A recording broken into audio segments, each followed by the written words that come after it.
Hello అండి. ఈ వీడియోలో చూస్తున్నారు కదా, దావత్ బాస్మతి రైస్ ప్యాకెట్స్ 2 ఉన్నాయి.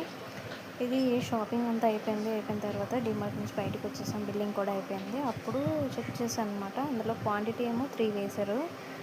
కానీ నేను ఓన్లీ 2 ప్యాకెట్స్ మాత్రమే తీసుకున్నాను. అది లిఫ్ట్లో చెక్ చేసుకున్నాను. చెక్ చేసుకుంటే 3 వేశారు అనేసి మళ్ళీ రిటర్న్ వెళ్ళి వాళ్ళకి కంప్లైంట్ చేస్తే అప్పుడు వాళ్ళు కస్టమర్ కేర్ సపోర్ట్ దగ్గరికి తీసుకువెళ్ళి అప్పుడు మనకి రిటర్న్ రీఫండ్ 135 రూపీస్ ఇచ్చేశారు.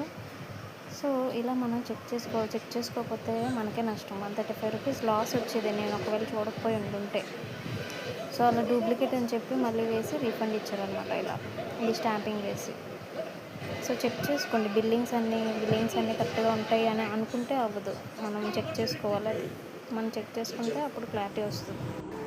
వాళ్ళది తప్పని చెప్పలేము, బై మిస్టేక్ వేసేసి ఉండొచ్చు. కానీ మనం మాత్రం క్రాస్ చెక్ చేసుకోవడం మంచిది కాబట్టి క్రాస్ చెక్ చేసుకొని బయటకు రావాలి.